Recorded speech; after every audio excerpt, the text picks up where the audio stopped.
একজন মহিলা ফোন করে বলল, হুজুর আমি আপনার একটা আলোচনার মধ্যে শুনেছিলাম এই দোয়াটা পড়ে যদি কোনো অসুস্থ রোগীর উপর আমল করা হয় তাহলে সেই রোগী মুহূর্তের মধ্যে সুস্থ হয়ে যায়।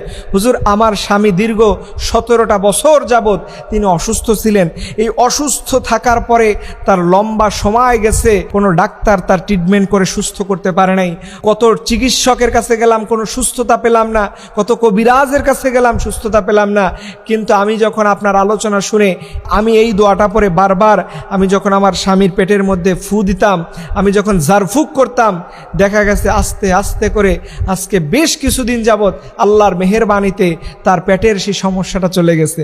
কত দামি একটা কথা না? এই কথাটা তো আমার কথা না, এটা নবীজির কথা। আল্লাহ নবীজিকে শিখাইছেন। এমন অনেক কিছু আছে যেগুলো চিকিৎসার মাধ্যমে এখনো বিজ্ঞান আবিষ্কার করতে পারে নাই, কিন্তু আল্লাহ পাকের কোরআন দিয়ে যদি, আল্লাহ পাকের নবীর হাদিস দিয়ে যদি কেউ যদি আমল করতে পারে, আল্লাহ রাব্বুল আলামিন তার বিপদ দূর করে দিবে। সেই দোয়াটা কি ছিল? আমি ওনাকে জিজ্ঞেস করলাম, আপনি কোন আমলটার কথা বলছেন? তখন তিনি বলছেন, হুজুর ওই যে আমলটা যেটা আপনি বলেন যে 3 বার বিসমিল্লাহ পড়তে হবে এবং ব্যথাযুক্ত স্থানে হাত রেখে প্রথমে 3 বার বিসমিল্লাহ বিসমিল্লাহ বিসমিল্লাহ এটা পড়বে, এরপরে ওই জায়গাতে হাত রেখে আপনি পড়তে বলেছিলেন আউযু বিইজ্জাতিল্লাহি কুদরতি মিন শাররি মা আজিদু আও হাজির, আউযু বিইজ্জাতিল্লাহি কুদরতি মিন শাররি মা আজিদু আও হাজির।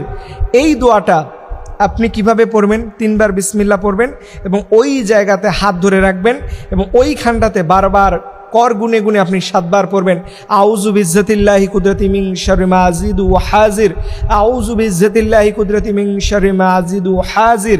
এই দোয়াটা আপনি যদি পড়তে পারেন, আল্লাহ পাকের বিশেষ মেহেরবানিতে আপনাদের যে কোনো রোগ সেরে যেতে পারে।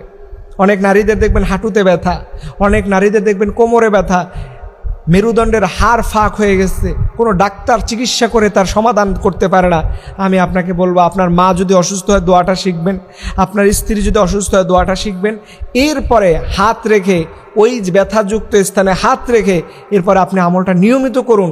দেখবেন আল্লাহর রহমাতে, আল্লাহর মেহেরবানিতে, আল্লাহর দয়ায় আপনার মা সুস্থ হয়ে যেতে পারে, আপনার স্ত্রী সুস্থ হয়ে যেতে পারে। অনেক সময় আমাদের কপালে অনেক সময় আমাদের দেখবেন মাথা ধরে, এই মাথা ধরা রোগও কিন্তু এই আয়াতটার মধ্যে পড়লে পরে আল্লাহ পাক সুস্থতা দান করে দেবে। এর জন্য নিয়মিত প্রত্যেক নারী এবং পুরুষদেরকে বলবো, আপনারা সবাই চেষ্টা করবেন এই আমলটা করতে। আল্লাহ পাক এই আমলের মধ্যে যে বরকত লুকিয়ে রেখেছে, এই আমলটার মধ্যে যে কল্যাণ লুকিয়ে রেখেছে, আল্লাহু আকবার, এটা এত দামি একটা দোয়া। আপনি আজকে থেকে আমল করুন। আপনিও ফোন করে বলতে বাধ্য হবেন যে হুজুর আমার সমস্যাটা আল্লাহ পাক দূর করে দিয়েছে।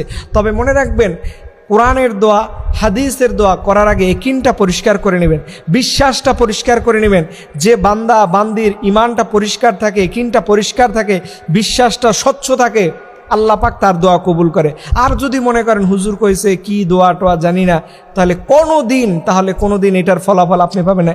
এর জন্য ইয়াকিন আর বিশ্বাস নিয়ে আমলটা করলে আল্লাহ পাক আপনার সকল দোয়া কবুল করে নেবে ইনশাআল্লাহ।